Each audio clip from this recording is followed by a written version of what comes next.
بسم اللہ الرحمن الرحیم الحمد للہ رب العالمین والصلاة والسلام علی سید الانبیاء والمرسلین وعلی آلہ واصحابہ واہل بیتہ اجمعین اما بعد۔ بزرگان محترم، آج شعبان کے مہینے کی پہلی رات اور صبح کو پہلی تاریخ ہے۔ رمضان المبارک ایک مہینے کے بعد آ رہا ہے۔ سرکار دو عالم صلی اللہ علیہ وسلم نے یہ چاند جو گزرا ہے،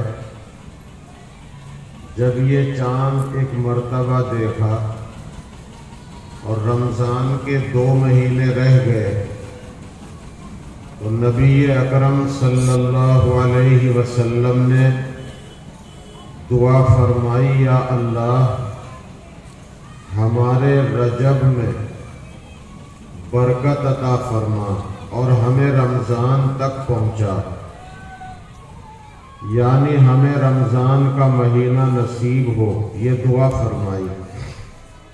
پڑھنا، جمعے کی نماز کا پڑھنا، 5 وقت کی نماز کا پڑھنا، زندگی میں اچھے عمل کرنا، یہ اللہ کا انعام ہے۔ اسی لیے سرکار دو عالم صلی اللہ علیہ وسلم نے دعا فرمائی تھی، یا اللہ یہ جو رمضان سے پہلا مہینہ ہمیں ملا ہے، اس میں بھی برکت عطا فرما اور ہمیں رمضان بھی نصیب فرما، ہمیں رمضان تک پہنچا۔ تو انشاءاللہ رمضان کے تعلق سے بھی باتیں رمضان کے قریب آئیں گی۔ فی الحال کچھ باتیں یاد دلا دی جائیں اسی مہینے کے تعلق سے۔ اس مہینے میں نبی اکرم صلی اللہ علیہ وسلم اکثر روزے رکھتے تھے، لیکن امت کو اس مہینے میں زیادہ روزے رکھنے سے منع کیا ہے اور یہ فرمایا ہے کہ تم رمضان سے پہلے زیادہ روزے نہ رکھو۔ اگر رمضان سے پہلے تم نے زیادہ روزے رکھے تو تمہارے اندر کمزوری آ جائے گی۔ رمضان کے لیے تیاری کرو، رمضان کے لیے تیار رہو۔ ہاں، اگر ماں بہنوں نے اپنی شرعی مجبوری کی وجہ سے رمضان کے روزے چھوڑے تھے، جیسے بچے کی پیدائش کے بعد روزہ نہیں رکھا جا سکتا جب تک پاکی حاصل نہ ہو،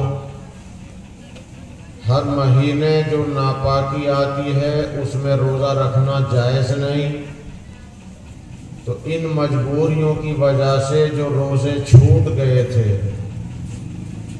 انہیں اگر رکھنا چاہیں تو رکھیں، اور یہ ضروری نہیں کہ آنے والے رمضان سے پہلے پچھلے رمضان کے روزے رکھنا لازم ہو، یہ ضروری نہیں ہے۔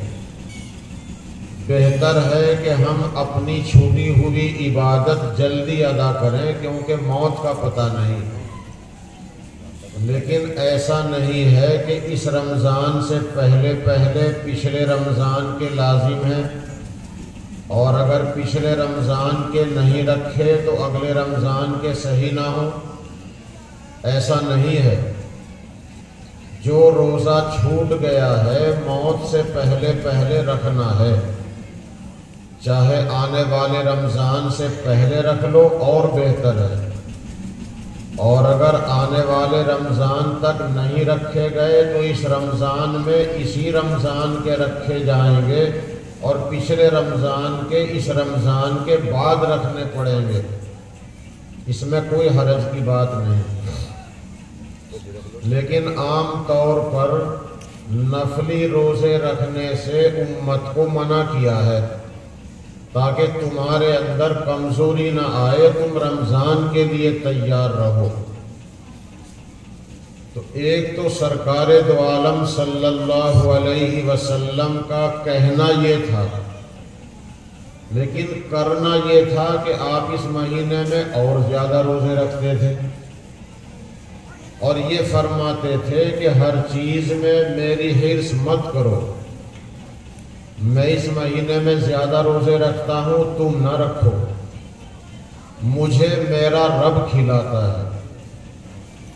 یعنی ان کی غذا تو اللہ کا ذکر تھا، جیسے فرشتوں کی غذا اللہ کا ذکر ہے، رسول پاک صلی اللہ علیہ وسلم کا رتبہ فرشتوں سے بھی افضل ہے، لیکن ہیں وہ انسان، وہ بشر ہیں، اس لیے کہ قرآن پاک نے ان کو بشر بھی کہا ہے، نور بھی کہا ہے۔ اگر کوئی آدمی یوں کہے کہ محمد الرسول اللہ صلی اللہ علیہ وسلم بشر نہیں صرف نور ہیں، تو یہ آدمی قرآن کی آیت کا انکار کرنے والا ہے، اور جو قرآن کی آیت کا انکار کر دے وہ ایمان سے خارج ہو جاتا ہے۔ اور اگر کوئی آدمی یوں کہے کہ رسول اللہ صلی اللہ علیہ وسلم بشر ہیں، نور نہیں ہیں، اگر کوئی نور ہونے کا انکار کر دے تو وہ بھی ایمان سے خارج ہے، اس لیے کہ قرآن پاک نے رسول اللہ صلی اللہ علیہ وسلم کو نور بھی کہا ہے، بشر بھی کہا ہے۔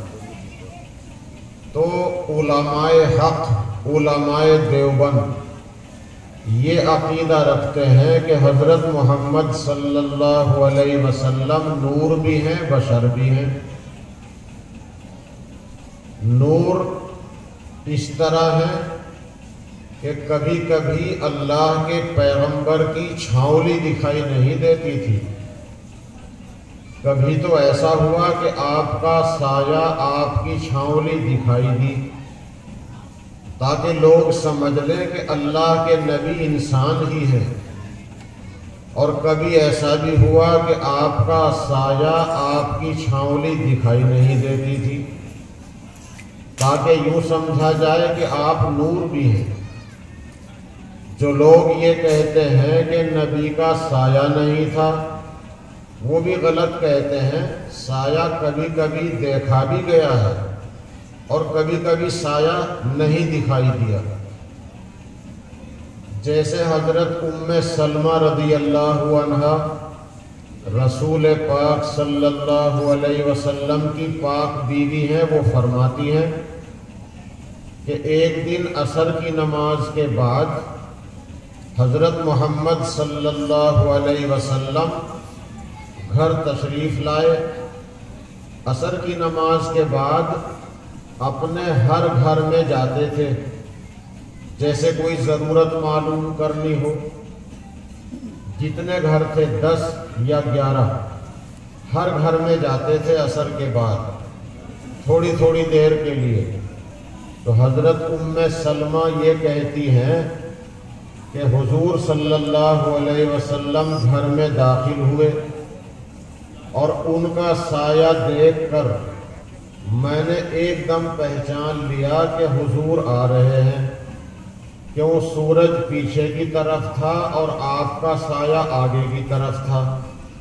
پہلے سایہ گھر میں داخل ہوا، پھر حضور بعد میں داخل ہوئے، تو انہوں نے سایہ چھاؤلی دیکھ کر کے پہچانا حضور آ گئے۔ یہ حضرت ام سلمہ کی حدیث موجود ہے، اس سے پتہ چلا کہ کبھی کبھی آپ کا سایہ پڑتا تھا۔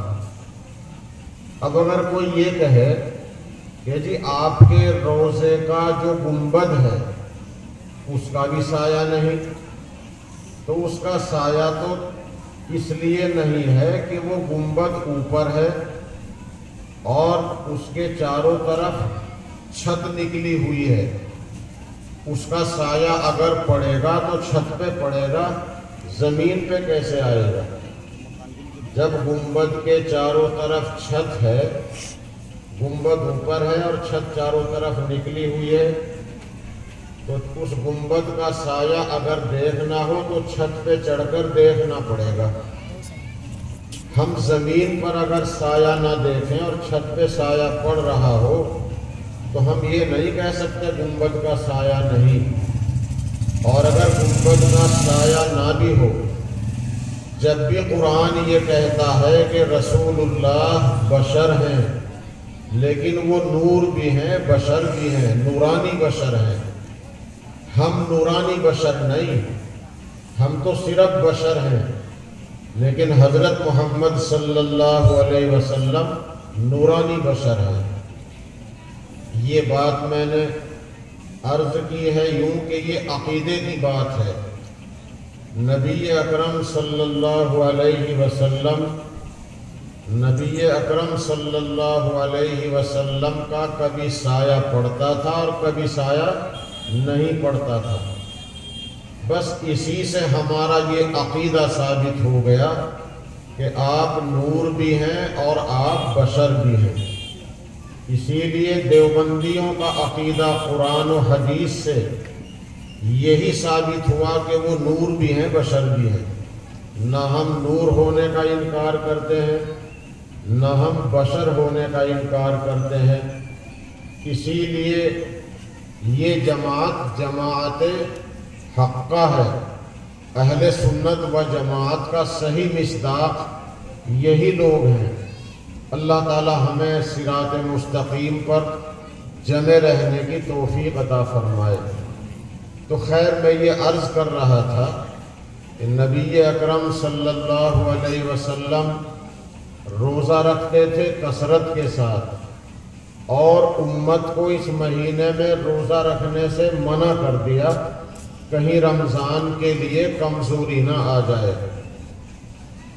دوسری بات یہ ہے کہ اس مہینے کی 15ویں رات، ایک جمعہ چھوڑ کے پھر اگلا جمعہ جو آئے گا تو اس جمعے کی شام کو شب برات ہوگی۔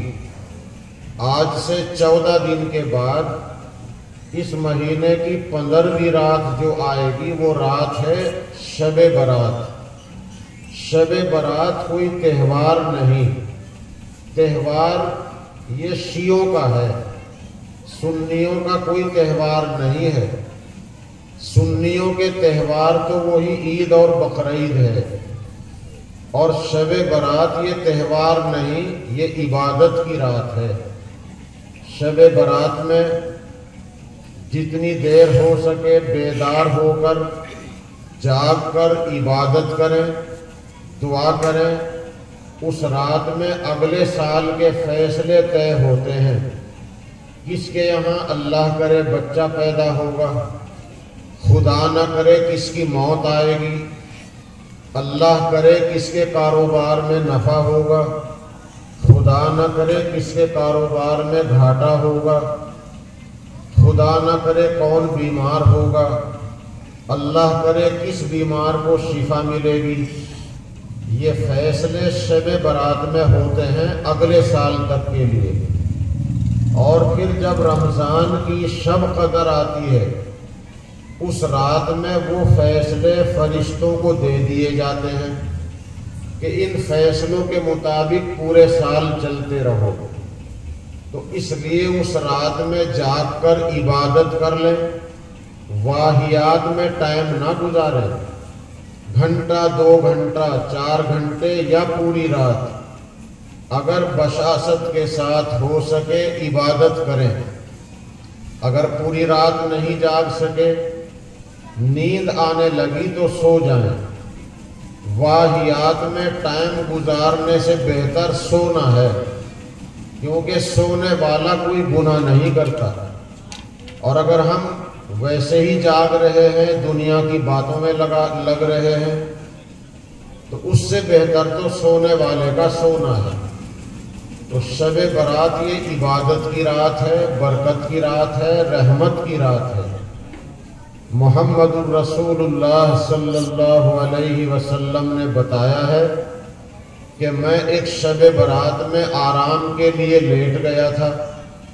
جبرائیل فرشتے نے مجھے آ کر جگایا اور یہ کہا یا رسول اللہ صلی اللہ علیہ وسلم آپ آرام کر رہے ہیں، آج کی رات آپ کی امت کے لیے بڑی برکت کی رات ہے، اللہ نے 300 رحمتوں کے دروازے کھول دیے ہیں، آج آپ کی امت پر اتنی بے شمار رحمتیں نازل ہونے والی ہیں، اور آج آپ کی امت کے اتنے لوگ بخشے جائیں گے جتنے فلاں قبیلے کی بکریوں کے بال ہیں، ان کے یہاں ہزاروں بھیڑ بکریاں تھیں، ان کا نام لے کر کہا کہ جتنے ان کی بھیڑ بکریوں کے بال ہیں اتنے لوگ آج آپ کی امت کے بخشے جائیں گے۔ اس لیے رسول پاک صلی اللہ علیہ وسلم اٹھے اور آپ کے دل میں بات آئی چلو قبرستان جا کے بھی دعا کر دوں۔ آپ نے کوئی اعلان نہیں کیا، سوتوں کو جگایا نہیں، اور اکیلے جا کر قبرستان والوں کے لیے دعا بھی کر دی، اور ایک مرتبہ کے علاوہ پھر ہر سال قبرستان میں آپ کا جانا حدیث میں ثابت نہیں، لیکن اس رات کا جانا حدیث سے ثابت ہے۔ اس لیے اگر قبرستان جانا چاہیں تو قبرستان بھی چلے جائیں، وہاں جا کر مردوں کے حق میں دعا کریں، ایصال ثواب کریں، فاتحہ درود پڑھیں، لیکن راستے میں شور شغب نہ ہو، سونے والوں کی آنکھ نہ کھلے اور اس کا کوئی اعلان نہ ہو۔ مسجدوں میں ہم بھی آ گئے، ہم بھی عبادت کر رہے ہیں، دوسرے بھائی بھی آ گئے، وہ بھی عبادت کر رہے ہیں، لیکن عام طور پر اعلان کر کے جمع ہو کر عبادت کرنے کو ہم ضروری نہ سمجھیں۔ اپنے اپنے طور پر اپنے گھر میں اور اپنی مسجد میں ہم عبادت کریں، اور جب تقاضا ہو تو آرام کر لیں، اور اگر ہمت ہے تو صبح کو روزہ رکھ لیں۔ یہ روزہ رکھنا ضروری نہیں، سنت بھی نہیں، مستحب ہے۔ مستحب کا مطلب یہ ہے کہ اگر اس روزے کو رکھیں گے تو ثواب ملے گا، اور اگر نہیں رکھیں گے تو گناہ کچھ نہیں۔ اس لیے اس روزے کو اتنی اہمیت نہ دیں کہ باضابطہ مسجدوں میں اعلان کو بھی ضروری سمجھیں، مستحب کو مستحب ہی سمجھیں، کریں گے ثواب ملے گا، نہیں کریں گے گناہ نہیں ہوگا۔ اور یہ شب برات کا روزہ ایک ہی روزہ ہے، ایک سے زیادہ نہیں ہے۔ وہ 2 روزے والی بات محرم میں ہے، شب برات کے روزے میں نہیں۔ شب برات کو تہوار سمجھتے ہیں شیعہ لوگ، اور شیعہ مذہب کے لوگوں کا سنی مذہب سے کوئی قارورہ نہیں ملتا۔ آپ شیعہ مذہب والوں کی مسجد کو دیکھیں، آپ شیعہ مذہب والوں کی اذان کو سنیں، سنیوں کی اذان الگ ہے اور شیعہ مذہب والوں کی اذان الگ ہے۔ آپ نے سنا ہوگا کہ ان کی اذان کے الفاظ سنیوں کی اذان کے الفاظ سے زیادہ ہیں، 1.5 گنا بڑی ہے ان کی اذان۔ تو ایک تو ان کی اذان آپ کی اذان سے الگ ہے، نماز کا طریقہ ان کا آپ کی نماز سے الگ ہے، وہ ہاتھ چھوڑ کے نماز پڑھتے ہیں، سجدہ ٹھیکرے پہ کرتے ہیں، جماعت ان کے یہاں نہیں ہوتی، وہ 5 وقت کی نماز کو 3 وقت میں نمٹاتے ہیں، فجر کی نماز فجر میں پڑھتے ہیں، ظہر عصر کی نماز ظہر میں پڑھتے ہیں، اور مغرب عشاء کی نماز دونوں مغرب میں پڑھتے ہیں۔ تو 5 وقت کو 3 وقت میں فارغ کر دیتے ہیں، اور کئی دن کی نماز پیشگی بھی پڑھ لیتے ہیں۔ اگر کہیں جانا ہو تو کئی وقت کی نماز یا کئی دن کی نماز پیشگی بھی پڑھ لیتے ہیں، اور وضو میں پہلے پیر دھوتے ہیں، اور روزے میں بندش سنیوں سے پہلے کرتے ہیں اور افطاری سنیوں کے بعد کرتے ہیں، تو ان کا سنی مذہب سے کوئی واسطہ نہیں۔ اس لیے بریلوی فرقے کے جو بانی مبانی ہیں مولانا احمد رضا خان صاحب بریلوی، انہوں نے لکھا ہے کہ اہل سنت کا رافضیت سے شیعیت سے کوئی واسطہ نہیں۔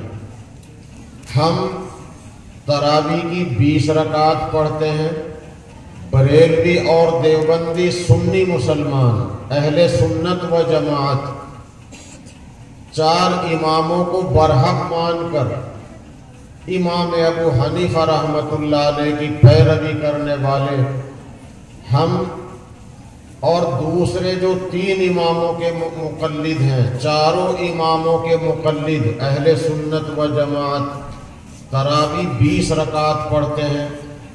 وہابی اور رافضی یہ تراویح 20 رکعت نہیں 8 رکعت کے قائل ہیں۔ اول تو پڑھتے نہیں، اگر پڑھتے ہیں تو صرف 8 رکعت تراویح پڑھتے ہیں۔ اسی طریقے سے نبی اکرم صلی اللہ علیہ وسلم کے متعلق اور صحابہ کرام کے متعلق قرآن پاک کے تعلق سے شیعوں کے عقائد الگ ہیں اور ہمارے سنیوں کے عقیدے الگ ہیں۔ اس لیے رافضیت کا سنیت سے کوئی قارورہ نہیں ملتا۔ یہ جو شب برات تہوار کی طرح منائی جاتی تھی، ہم سنی مسلمان رافضیوں کی بہت سی باتوں سے متاثر ہو گئے تھے۔ کچھ شیعہ لوگ ہری پگڑی باندھ کے آ گئے اور سنیوں کا لباس پہن کے آ گئے، اور ہمارے سنی مسلمان بھائیوں کو انہوں نے سنی لبادہ پہن کر رافضیت سکھا دی، اور بہت سے کام ہمارے سنی رافضیوں جیسے کرنے لگے، جیسے محرم میں بیاہ شادی کو حرام سمجھنا، یہ رافضیوں کے یہاں ہے، سنیوں کے یہاں نہیں۔ اسی طریقے سے قبر پر بیری کی ٹہنی رکھنا رافضیوں کے یہاں ہے، سنیوں کے مذہب میں نہیں۔ اسی طریقے سے رجب کے مہینے کی 22 تاریخ میں کنڈے بھرنا رافضیوں کے یہاں ہے، سنیوں کے یہاں نہیں، اس لیے کہ وہ کنڈے بھرنے کی رسم حضرت معاویہ رضی اللہ تعالی عنہ کی وفات کی خوشی میں ہے، اور سنی مسلمان کسی صحابی سے، کسی اللہ کے ولی سے دشمنی نہیں رکھتا کہ سنی مسلمان کسی ولی کی وفات پر، صحابی کی وفات پر خوشی منائے، ایسا نہیں۔ اور یہ کنڈے بھرنے کی رسم حضرت معاویہ کی وفات کی خوشی میں ہے، تو سنی کیوں کرے گا؟ یہ رافضیوں کی ایجاد ہے، وہی اس کو کرتے تھے، اور سنی بھائی اگر کر رہے ہیں تو ان کو سنیت کا پتہ نہیں ہے۔ اگر بریلوی لوگ کر رہے ہیں وہ بریلویت کو جانتے نہیں، انہیں پتہ ہی نہیں کہ ہم سنی ہیں اور سنیت کا تقاضا کیا ہے۔ اسی طریقے سے شب برات کو شیعہ حضرات نے تہوار بنایا، کیوں؟ ہمارے سنیوں کے 4 امام، رافضیوں کے ہیں 12 امام، اور 12 امام فرضی ہیں، ان کی کوئی حقیقت نہیں، وہ امام غیب ہیں۔ شعبان کی 14 تاریخ تھی، سن تو یاد نہیں کون سا سن تھا، صدی کون سی تھی، لیکن اس مہینے کی 14 تاریخ آئی۔ شیعہ حضرات نے بڑی ہوشیاری کے ساتھ ایک اعلان کر دیا کہ یہ جو امامت کا سلسلہ چل رہا ہے کہ نبی کے بعد امام آئیں گے اور امام معصوم ہوں گے، اور امام کا درجہ اتنا بڑا ہوگا کہ امام جس چیز کو چاہے حلال بتا دے، جس چیز کو چاہے حرام بتا دے، اور امام جیسے سامنے دیکھتا ہے پیچھے سے بھی دیکھتا ہے۔ اور امام ماں کی ران سے پیدا ہوتا ہے، ماں کے پیٹ سے پیدا نہیں ہوتا، تاکہ امام کا درجہ نبی سے بڑھ جائے۔ نبی تو انسانوں کی طرح ماں کے پیٹ سے پیدا ہوا، اور شیعہ حضرات کی کتابیں بتاتی ہیں کہ ہمارے جو امام ہیں وہ تو ران سے پیدا ہوئے ہیں، وہ ماں کے پیٹ سے پیدا نہیں ہوئے۔ حالانکہ نبی ماں کے پیٹ سے پیدا ہوا جیسے سب انسان پیدا ہوتے ہیں، تو امام کا رتبہ نبی سے بڑھانے کے لیے کہہ دیا وہ تو ران سے پیدا ہوتا ہے۔ تو اب 12ویں امام کی پیدائش کا اعلان کر دیا کہ آخری امام 12ویں امام پیدا ہو چکے۔ لوگوں نے معلوم کیا کہاں ہیں، تو شیعہ حضرات نے کہا وہ تو امام غیب ہیں، یعنی فرضی ہیں، اور اللہ کی اصلی کتاب جسے قرآن کہتے ہیں اسے لے کر غار میں چھپ گئے اور قیامت سے پہلے نکلیں گے۔ اور یہاں تک لکھ دیا کہ حضرت عائشہ رسول پاک صلی اللہ علیہ وسلم کی پاک بیوی، جن کی پاکی کے متعلق قرآن کی 10 آیتیں نازل ہوئی، حضرت عائشہ رضی اللہ عنہا کی پاک دامنی کے بارے میں قرآن پاک میں 18ویں پارے میں 10 آیتیں ہیں جنہوں نے یہ ثابت کیا کہ عائشہ پاک دامن ہے۔ اور شیعہ حضرات کے عقیدے میں حضرت عائشہ پر زنا کی تہمت لگی ہوئی ہے، تو ان کی بعض کتابوں میں لکھا ہے کہ وہ امام صاحب جو قرآن کو لے کر چھپے ہوئے ہیں وہ قیامت سے پہلے آئیں گے، اور عائشہ رضی اللہ عنہا، عائشہ کو قبر سے نکال کر ان کو کوڑے ماریں گے، سنگسار کریں گے، زنا کاری کی سزا دیں گے، نعوذ باللہ۔ تو جس کا یہ عقیدہ ہو قرآن اور حدیث کے خلاف، تو اس سے سنیت کا کیا واسطہ ہو سکتا ہے؟ اسی لیے مولانا احمد رضا خان صاحب بریلوی لکھتے تھے کہ سنیت کا رافضیت سے کوئی تعلق نہیں۔ ان حضرات نے جب یہ اعلان کیا کہ 12ویں امام پیدا ہو گئے تو پٹاخے چلائے، خوشی منائی، تاکہ دنیا جان لے یہ پٹاخے کس خوشی میں چل رہے کہ 12ویں امام پیدا ہو گئے۔ یہ حلوے کیوں بن رہے ہیں، یہ مٹھائیاں کیوں تقسیم ہو رہی کہ جی آخری امام پیدا ہو گئے، آخری امام کی پیدائش کی خوشی میں پٹاخے چلائے ہیں، اور آخری امام کی پیدائش پر ہم نے حلوہ پکایا ہے اور مٹھائیاں تقسیم کی ہیں۔ تو یہ اس وجہ سے انہوں نے تہوار بنایا، حالانکہ وہ امام نہ ہیں، وہ فرضی ہیں، وہ تو امام غیب ہیں۔ اور یہ ایک ڈھکوسلا تھا، امامت کا سلسلہ ختم کرنے کے لیے ان حضرات نے یہ ایک پلاننگ کی تھی۔ تو یہ تہوار شیعوں کا ہے، سنیوں کا نہیں۔ سنیوں کے لیے تو یہ برکت کی رات ہے، رحمتوں کی رات ہے، جاگ کر عبادت کرنے کی، دعا کرنے کی رات ہے۔ جتنی دیر بشاشت ہو عبادت، جب نیند آئے تو سو جاؤ، پھر سونے میں کوئی حرج نہیں۔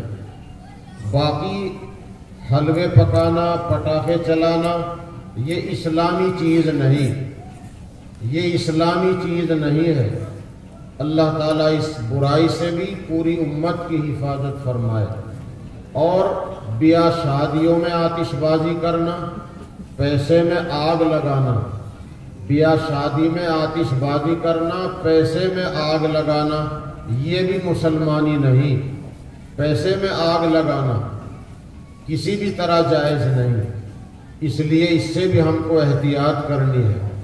رسول اللہ صلی اللہ علیہ وسلم نے بتایا کہ مجھے جبرائیل فرشتے نے یہ بات کہی، اے اللہ کے رسول، آج اتنے لوگ بخشے جائیں گے، لیکن 10 گناہگار ایسے ہیں ان کی بخشش آج نہیں ہوگی اگر وہ توبہ نہ کرے۔ ان کی بخشش تب ہوگی جب وہ سچی توبہ کریں۔ وہ کون کون ہیں؟ ایک تو اللہ کے ساتھ شرک کرنے والا، ماتھا اللہ کے سوا کسی اور کے سامنے ٹیکنا، مراد کسی اور سے مانگنا، اور اولاد، کاروبار کا نفع، صحت، تندرستی، یہ اللہ کو چھوڑ کر اللہ کے کسی بندے سے مانگنا، یہ شرک ہے۔ ایک تو شرک کرنے والے کی بخشش جبرائیل نے بتایا آج بھی نہیں ہوگی۔